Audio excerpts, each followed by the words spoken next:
Madison Square Garden because the Knicks are back in the NBA's Final Four. Welcome to Playoff Central Live, presented by State Farm. Former Knick Channing Frye, Dennis Scott. I'm Matt Weiner. Good to have you with us. You know that city. I mean, we've all been there a bunch. We've all been in that building. We know the passion. It's one of the NBA's oldest franchises. They've been waiting a long time for this night. A long time. And I have said this since even when I was in the league and not playing on the Knicks. When the Knicks are good, it's great for basketball. Mm-hmm. You felt the electricity in Madison Square Garden. When Lenny comes out, you know. It's a different level of focus and energy for New York. And Boston just could not hit a three early in this game, and the hole just kept getting bigger and bigger. Matt, when you look at the stat sheet, you know, Boston still got up for their 41 threes. They're still going to play their game. So once again, Shannon, they go cold at the wrong time. So you're just watching. It's just like these are the same shots they got in games 1 and 2. They didn't miss them. They lost. Games 3 and 4, they made shots. They win. Then you come back for game 6 on the road. Derek White was on fire last game getting these same shots. So I hate saying it, Matt, but we say it every time we sit here, Shannon. Miss and make league, really? I just think this. In the playoffs, sometimes. You tell me this. You know what I mean? It's like, come on. Yeah, you look at your team when you go on that plane, and you're looking like, man, we just gave everything we had just to get here. Right. That little bit of doubt, right? Mm-hmm. If they had made those shots, this game would have been different. Correct. Right? And like Correct. you just said, make or miss. When you're playing a wounded dog, you know, you're going to go for that killer bite. And they were shooting threes, and we were like, ugh. Right. Why are they trying to – they're trying to win the game in the first quarter. Right. And the Knicks said, hold on now. We're going to take advantage of you on all levels, on the block, getting to the free throw line, and then defensively – you look at, they only took 10 free throws. That means you ain't. You weren't dry. You weren't like we're in game 5. You were drawing and kicking. You were getting you were talking about Jalen Brown getting 2 feet in the paint and then spraying out for the three, where everything was just around the perimeter tonight, man. Yeah. And I think we said it watching from where we were watching, and I think Richard Jefferson said it early in the broadcast, the shot quality for the Celtics. It wasn't just that they were taking threes. They always take a lot of threes.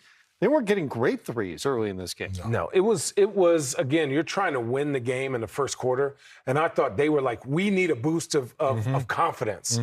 And you know what? Basketball, and I tell my son this, and well, all my kids, basketball is the most subconscious game ever. If you don't believe that Jason Tatum is their closer. He is the most talented guy on the team. When you're missing that, you need a big lead, especially when you're used to getting big leads. So what they're trying to do is they're trying to skip steps.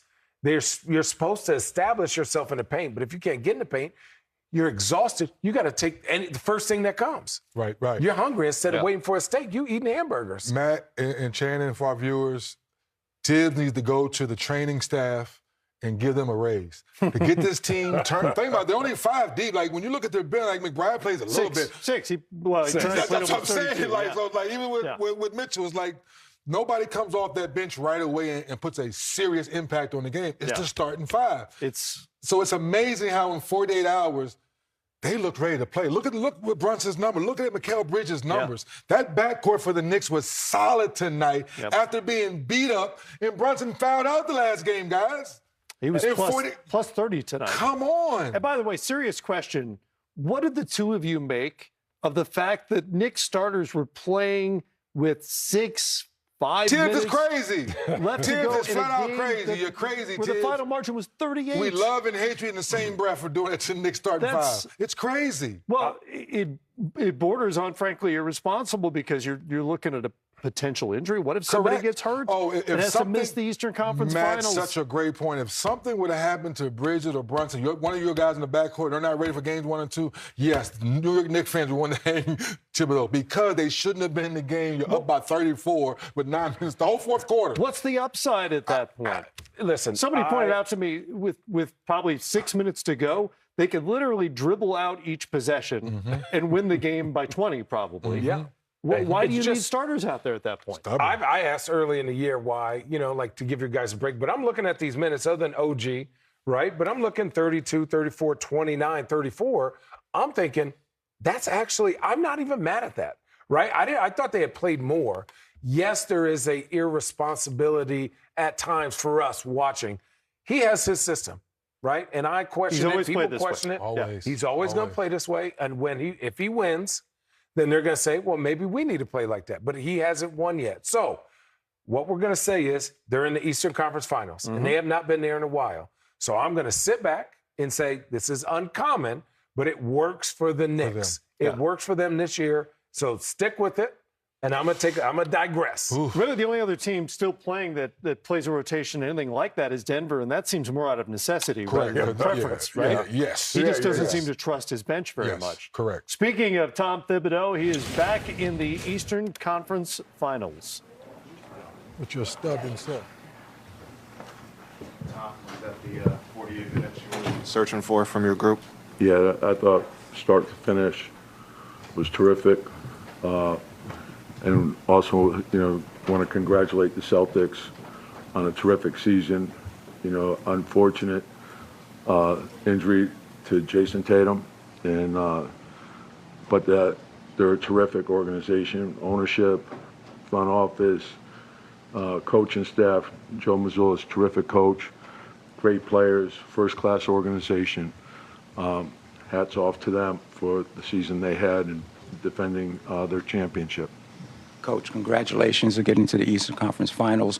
Would you say tonight's performance was the best in the postseason? Probably, and we knew we would have to play 48 minutes against them. They're terrific on both sides of the ball. They play their style no matter what. And so they're not going to hand you anything. You have to earn it, and I felt that we did that. Tom, it seemed from the start, and then even when the league got to 30, you guys were beating the loose balls and stuff. The urgency you had talked about, was that kind of on display there all game long? Yeah, and again, it's how you respond to the challenge that's in front of you. And so, and we can't get carried away. Obviously, it's a great win, and we advance, and, but you also understand you have to get ready for the next series. And we know that Indiana's a terrific team, and we're going to have to be ready. Tom, you guys obviously, through the first few games of the series, dug a bunch of holes that you had to fight back from. Today, you guys jump out to a huge lead. Just was there a difference in approach? Did you sense that the team was going to come out? You got to win games different ways. So every game's different. Then there's really no carryover from one game to the next, other than you have to be ready to win that game that particular night and understand, what you need to do in order to do that. And I think when you understand that part of it and you understand how important your preparation is, that gives yourself the best chance to win. So you learn from each game and you try to move it forward. Tom, Mitch had a bunch of strong defensive possessions in that game. He had one in the first half where, transition closes out on Drew Holiday to Brown in the corner. He takes away another three from Brown and then ends up getting the steal. So what's going through your mind when you watch a guy with that length just be able to take away that many shots in a row? He's very athletic. He anticipates well. But I thought overall our team commitment and defensive transition, guys were covering for each other. They were communicating really well, and they understood what we had to take away in order to win. And it doesn't really matter whether you're talking about defensive transition or you're talking about pick and roll defense. It has to be clean, and it has to be concise, and it has to be tied together. And so when you do that, particularly against a team that's as well versed as they are and with their ability to shoot and spread you out, you have to be very disciplined. And so I thought we were tonight. Hey, Tom, Josh Hart, triple-double. What did you make of the way he impacted this game? Yeah, and that's who he is. It's like he impacts the game a lot of different ways. Sometimes people get stuck on, well, he didn't shoot the ball or he didn't do this.